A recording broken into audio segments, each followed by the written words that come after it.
Потому что если для вас любовь – это страдание, любовь – это энергия нашей души. Любовь – это радость. Любовь – это полет. Любовь – это наслаждение.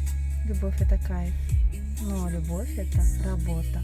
Безусловная любовь к себе, безусловная любовь к этому миру, безусловная любовь к партнеру. Вот мы же детей любим безусловной любовью, потому что они у нас есть. Учитесь принимать людей такими, какие они есть. Проходите эти уроки. Да, бывает, отношения рушатся. Да, бывает, мы растем. Да, бывает, но это наш опыт. И мы через этот опыт должны познавать себя. Не закрываться от отношений.